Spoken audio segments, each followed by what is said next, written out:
ایک نظر میں عمران خان آخر کیا بلا تھا۔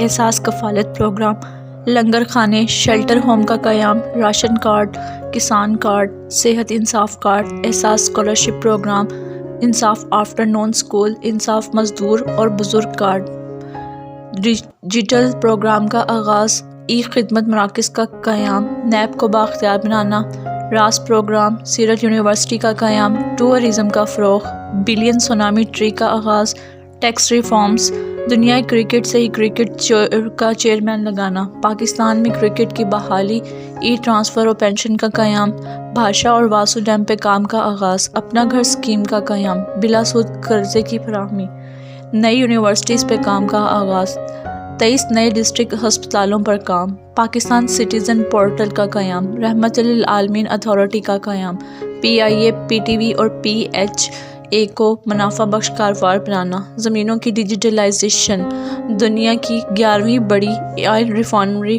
کا قیام، KPK میں یتیم خانے اور اولڈ ہوم کا قیام، سری لنکا کے مسلمانوں کے مرنے کے خلاف آواز اٹھائی، کشمیر اور فلسطین کا مسئلہ اٹھایا، اسکولوں میں صبح درود شریف اور قرآن پاک کی تعلیم کا آغاز، ریکوٹک منصوبے پہ کام، سعودی عرب سے مزدوروں کی رہائی۔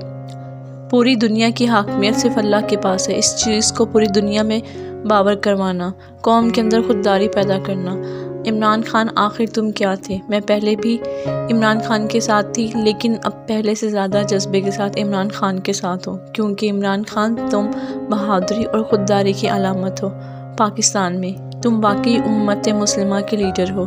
ہار جیت، اٹھنا گرنا یہ وقتی باتیں ہیں، دنیا داری ہے۔ تم دنیا کے عظیم فکر کے وارث ہو۔ اصل جیت ہی فکر اور نظریے کی جیت ہوتی ہے، اور وہ تم جیت چکے ہو۔